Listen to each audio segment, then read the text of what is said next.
Hey, True Life Church. It's Chris, Pastor Chris, coming to you Thursday afternoon. Maudry Thursday, we call it. Coming to you with some bad news, right? And kind of appropriate. Thursday night, we celebrate that bad news happened to Jesus. Bad news came to the disciples. They had no idea what God was up to that Thursday night when Jesus was arrested, and I get to give you guys some bad news.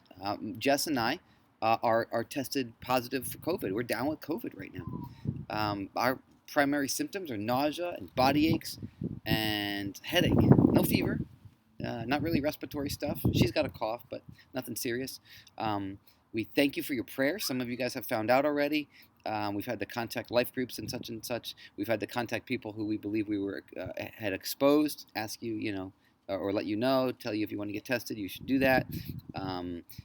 Et cetera, et cetera. But we really, really, really appreciate the prayers. We really appreciate so many people reaching out, offering to help. You guys are awesome. What an awesome church we have. What a testimony to how awesome of a church we have. I'm thanking God for all of you. You're great. You're great. And don't think that if you don't reach out that we think anything. Don't worry about it. We're good.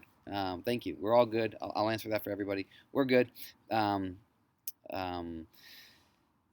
But what are we doing? So first of all, the primary focus has been on contacting people who have been possibly exposed by us. And according to, we've been discussing this with our board, for me especially, the executive board, making sure that we're clear on the contact tracing guidelines, CDC guidelines. And so basically what they're saying is you look at the first, whichever comes first, test positive or symptoms, and then you backtrack 2 days. And that's kind of like when you started to be contagious, most likely. So we've been letting people know if we've exposed them. And an exposure is within 6 feet for longer than 15 minutes over a 24-hour period of time. So thankfully, that really limits it. But we've still been kind of leaning on the cautious side and letting people know. Now that we did that, we thought, okay, let's let the whole church know what's going on with us so that you're aware. If you're wondering, will this change the plans for this weekend and the rest of Holy Week? No, it won't. It won't. We've got a group of people fasting and praying for the end of Lent, today and tomorrow. It's awesome. I've been sending some emails to that particular group, that smaller group of people. We've been going back and forth. People are praying for breakthrough. We're expecting that breakthrough to happen. God's on the move. We have Good Friday services tomorrow night. Same time. It's a family service. Kids, everybody. 6 o'clock and 7:15.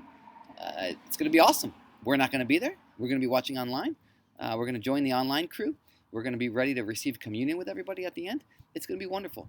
Jesus will be magnified. His sacrifice will be reflected on. We're going to feel the weight of that. God's Spirit's going to move. It's going to be great. And then we got Easter services still on Sunday morning. Same deal. In person, online.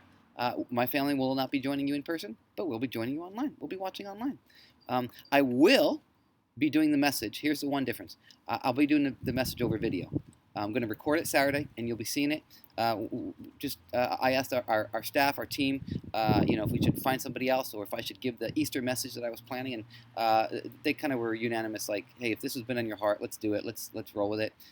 Doing it on video is not really much different than it was last year, our Easter message, and it certainly won't be much different for our online community, which is at least half of our church. So, so we're going to move forward with that.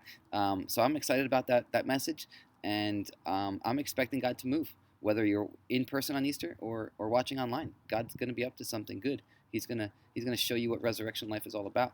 He's going to make you hungry for more of it.